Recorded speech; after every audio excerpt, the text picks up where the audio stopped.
కృపామైన నీ పరిశుద్ధమైన నామానికి వందనాలు ప్రభా. గుడ్ ఫ్రైడే రోజున ప్రభా ఈ యొక్క వాక్యాలను ఒక్కొక్కరు ధ్యానం చేస్తూ ఉండగా నీ కుమార్తె నిలబడుతున్నారు ప్రభా బిడ్డను ప్రభా అరికారము నడిసిరిసు వరకు నీ యొక్క ఆత్మ అభిషేకముతో ఆశీర్వదించండి.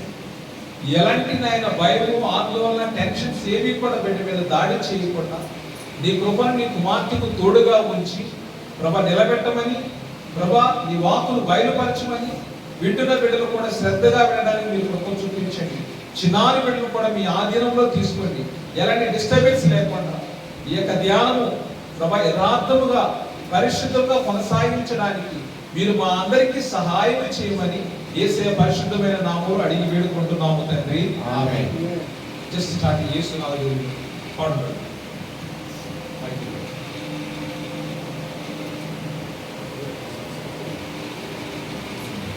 యేసు నాదు దుర్వినోనా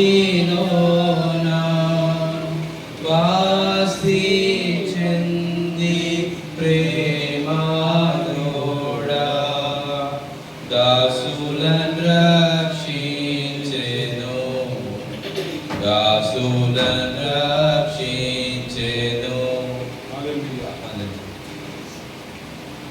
అందరికీ ఈ దినాన శుభ శుక్రవారం రోజున మీ అందరికీ శుభ శుక్రవారం శుభాభివందనాలు తెలియజేసుకుంటానండి. ఈరోజు శుభ శుక్రవారం అండి. అంటే ఒక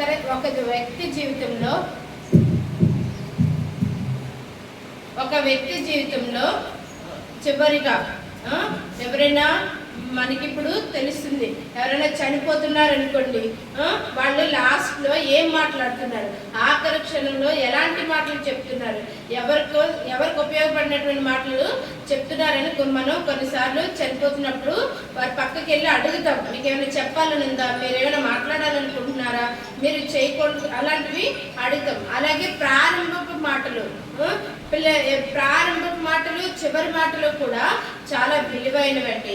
సో అలాగే ఈరోజు మనం ఏమంటున్నాం అంటే, ఈరోజు యేసు ప్రభు వారు మనకి సిలువలో 7 మాటలను ఆయన ఆఖరి క్షణంలో ఆఖరి గడియల్లో ఆయన మనతో సిలువ మీద వేలాడుతూ అనేక శ్రమలు బాధలు అన్ని అనుభవిస్తూ మనతో కొన్ని మాటలు మనకి బయలుపరుస్తున్నారు. ఆయన ఆ మాటల ద్వారా మనతో మాట్లాడాలనుకుంటున్నారు. అయితే ఏం మాట్లాడాలనుకుంటున్నారు అనేది మనం చూద్దాం. యేసుక్రీస్తు ప్రభు వారు ఈ 7 మాటలు సిలువలో పలికిన మాటలు ఏంటంటే, those are his last words. అవే ఆయనకి లాస్ట్ మాటలు. ఆ లాస్ట్ వర్డ్స్ అంటే ఆ లాస్ట్ గా మాట్లాడిన మాటలు ఎలా అంటే అండి, ఒక క్లారిటీ లేకుండా మాట్లాడిన కాదండి, ఫుల్ క్లారిటీతో కాన్ఫిడెన్స్ తో ఎంతో స్పష్టంగా మనతో మాట్లాడారు యేసు ప్రభు వారు. Those words are words of confidence. ఆ మాటల్ని పలికిన మాటల్ని కాన్ఫిడెన్స్ తో మాట్లాడారు. చాలా కాన్ఫిడెంట్ గా, చాలా క్లారిటీతో ఏమి చెప్పాలనుకున్నారో అవంతా చెప్పారు యేసు ప్రభు వారు. సో నేను ఈ మొదటి మాట మాట్లాడడానికి వివరించడానికి ముందు చిన్న ప్రేయర్ చేసుకుని స్టార్ట్ చేద్దాం. పరిశుద్ధుల ప్రేమ కలిగిన తండ్రి, మీకు స్తోత్రాలయ. మీ సిలువను ధ్యానం చేసుకోవడానికి ఈ శుభ శుక్రవారం రోజున మా అందరికీ ఇస్తున్న ఈ తరుణాన్ని బట్టి స్తోత్రాలయ. నీ సిలువను తేరి చూడడానికి నీవు నా కొరకు మా కొరకు సిలువలో పడిన ఆ శ్రమలు బాధలు ఆ నిందలు ఆ అవమానాలు అంతటినీ ధ్యానించడానికి మీరు చూపుతున్న కృపను బట్టి మీకు స్తోత్రాలయ్యా. సిలువను స్పష్టంగా చూసే కొలది మేము ఇంకా ఎక్కువగా మేము ప్రేమించేలాగా మీకు కృప చూపించండి తండ్రి. అంతేకాకుండా మీకు నమ్మకమైన సాక్షులుగా జీవించడానికి మా అందరి హృదయాలను మీరే ప్రేరేపించండి. మీ పట్ల గొప్ప ప్రేమతోనూ విశ్వాసంతోనూ నాయన నిబద్ధతతో మా హృదయాలను నింపండి. మీ వాక్యం ద్వారా మా అందరితో మాట్లాడమని, నన్ను మీ సిలుచాట్ను మరుగుపరచమని యేసుక్రీస్తు వారి నామములో అడిగి ప్రార్థించుకుంటున్నాను తండ్రి, ఆమేన్.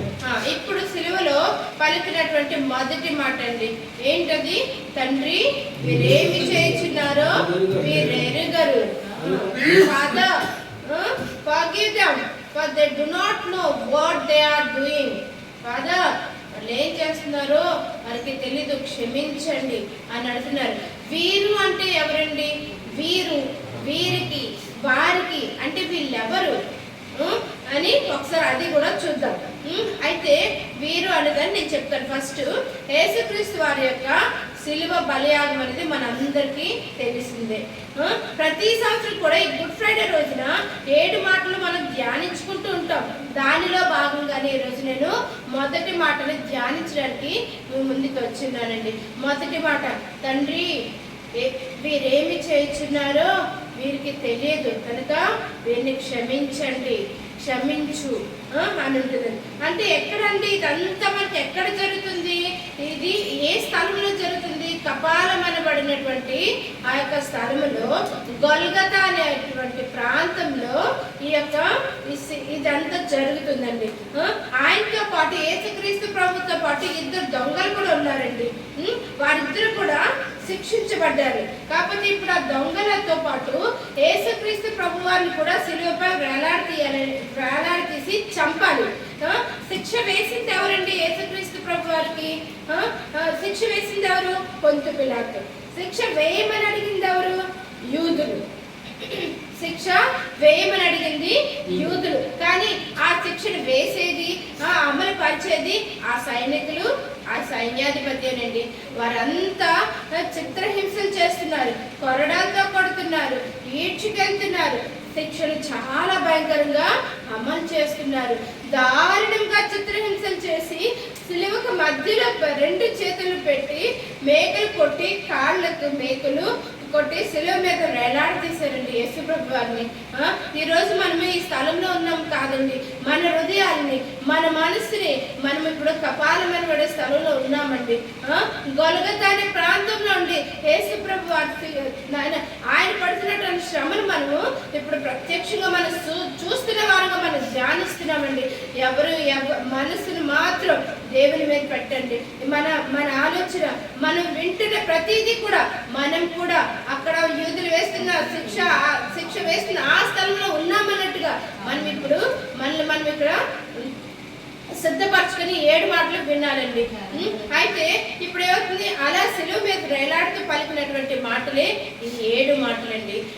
అలా మొదటిగా పలికిన మాటే ఈ మొదటి మాట, తండ్రి వీరేమి చేయుచున్నారో వీరు ఎరుగరు కనుక వీరిని క్షమించండి, forgive them Father అని ప్రార్థన చేశారు.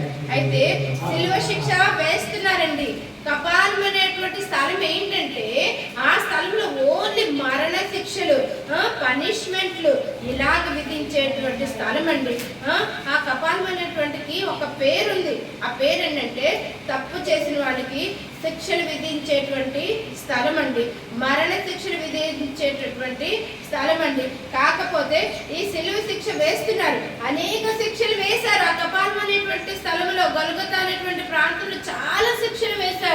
కానీ ఇప్పుడు యేసు ప్రభు వారికి వేస్తున్నటువంటి శిక్ష ముందెన్నడూ ఎప్పుడు ఎవరు కూడా చూడలేదు. అటువంటి శిక్షను అంత భయంకరంగా వాళ్ళు వేస్తున్నారండి. ఆ శిక్షల కంటే ముందున్న శిక్షల కంటే కూడా ముందు వేసినటువంటి శిక్షల కంటే కూడా ఇప్పుడు వేసేటువంటి ఈ శిక్ష చాలా దారుణంగాను భయంకరంగానే ఉందంట. అలాంటి క్రూరత్వం నుంచి కదిలిపోయే నిస్సత్తుగా భావరహితంగా మారిపోయారండి. అక్కడ ఉన్నటువంటి ప్రకృతి కూడా విలపిస్తుందండి. ప్రకృతిలోని భూకంపాలు వస్తున్నాయి, ప్రకృతి భయపడుతుంది, ప్రకృతి వణుకుతుంది.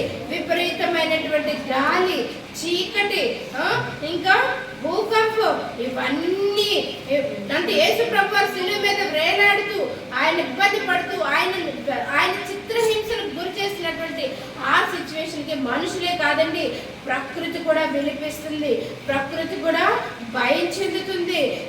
ఎలాంటి పరిస్థితుల్లో గ్రహించారు ఆ సైనికులు. వారి కోసం యేసు ప్రభు వారు ఇవన్నీ చూసి గ్రహించారు. ఆ సైనికులు వారి కోసం యేసు ప్రభు వారు అంటున్నారు ఈ మాట, వారి కోసమే అంటున్నారు ఈ మాట, తండ్రి వీరేమి చేయుచున్నారో వీరు ఎరుగరు కనుక వీరిని క్షమించండి అని యేసు ప్రభు వారు అడుగుతున్నారు. మొదటగా సైనికులు యేసు ప్రభు అని ఒక నేరస్తునిగా భావించారండి. ఏ తప్పు చేయలేదు, ఏ పాపం అని తెలియదు, కానీ వాళ్ళు యేసు ప్రభు వారిని నేరస్తునిగా భావించి సిలువను ఎక్కించడానికి చాలా క్రూరంగా ప్రవర్తించారండి. మేకలు కొట్టారు, తాళ్లతో కట్టారు, ఆయన పైకెత్తారు. సిలువ పైకెత్తినప్పుడు ముందుకు వెనక